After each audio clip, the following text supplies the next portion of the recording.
What's the last really good book you've read? If you've been in a bit of a reading slump, summer is the best time to get back into it. Many people try to break this slump by picking an easy read, while others have no problem diving back into a 400-page historical nonfiction. Whichever title you choose, there's nothing quite like getting lost in the pages of a "I can't put this down, it's so good" book. And within every genre, authors consider this feeling while writing. They ask, who's my target reader and how do I hook them? Why should they care about this story? What do I want to leave them with? These are just some of the questions that authors and their editors take into account when trying to build a successful book. We see Nora Roberts, we see Stephen King, we see Colleen Hoover, and we see them cranking out books in the millions. A book is doing extremely well if it sells 2,000 copies over the entire lifetime of the book. And that's traditionally published, that's Big Five, that's literary presses, that's university presses, that's self-publishers. If you can move 2,000 copies, you are doing great. That's Allison K. Williams, a writer and developmental editor. Through her business, The Unkind Editor, she's helped many creatives as they work through the challenging process of writing a book and getting copies sold. While self-publishing or submitting an entry to a publisher is easier than before, it's harder than ever to get noticed because there's so much competition. While the good books still rise to the top, and a lot of times when you're an author and you're really proud of your work and you're getting a lot of rejections, it doesn't feel like your good book is rising to the top. But agents really are opening their email. Publishers really are opening their email going, I hope this is the one. I hope this is the one. Oh, I hope this is the one. Because they want to find a project that they can fall in love with and share with the world, and everybody makes money and the readers are all happy. To get a better sense of how the book business has changed, Michael Castleman chimes in. Castleman is the author of The Untold Story of Books and has worked as an author and studied the industry for more than 40 years. In 1980, when my first book came out, American publishers released 45,000 titles that year, 45,000. This year, and pretty much every year since about 2005, publishers and self-publishers in the United States alone have released 2 million books. There's been an absolute explosion, an avalanche, a deluge of new titles. You may not know this, but today most books aren't even printed until a person clicks the buy button. In the 20th century, publishers would print books, distribute them, and wait for them to sell.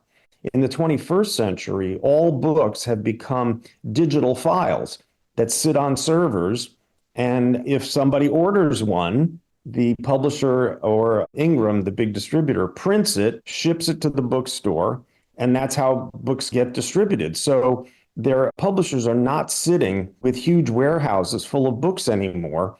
They print books on demand. Go back 40 years and the typical book sold at least 1,000 copies. Today, Castleman says only about 6% of titles make it to that 1,000-copy mark. Among self-published books, this number is even lower. Most self-published books don't sell 100 copies. They're selling in two figures.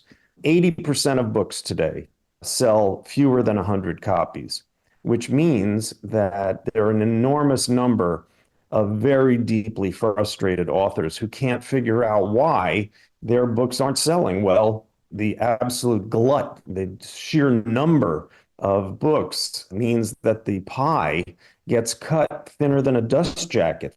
This low sell rate is frustrating, and on top of this, the average payout per copy sold is lower than before. Today, writers and their publishers are vying for consumers' attention in a world filled with social media, TV, podcasts, and other entertainment. A select handful of book authors have made it big, and these sales help propel the rest of the industry.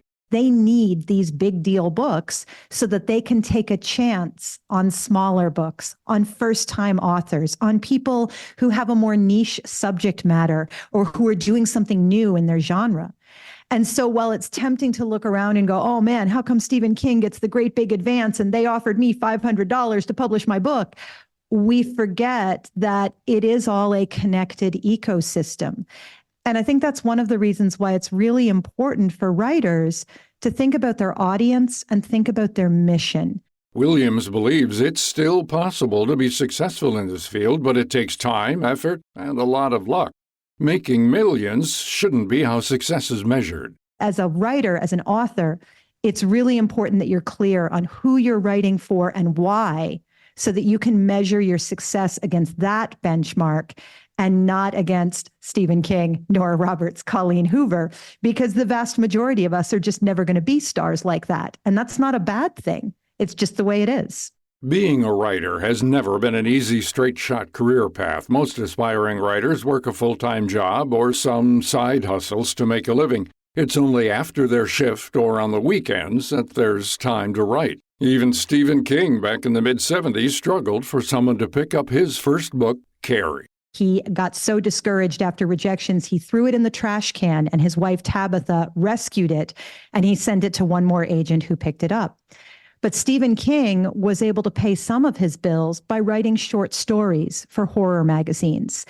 There used to be this stack of genre magazines, horror, mystery, fantasy, science fiction, and you could make a reasonably decent living if you turned out content on a regular basis that was pleasing to readers. Writing is full of ups and downs, and today it can feel even more precarious as authors and freelancers are paid less per word. Yet both Castleman and Williams agreed that if you're passionate about the craft, don't let the challenges deter you. Become an amazing writer. That means study, that means mentorships. It might mean an MFA, or it might mean a whole lot of practice.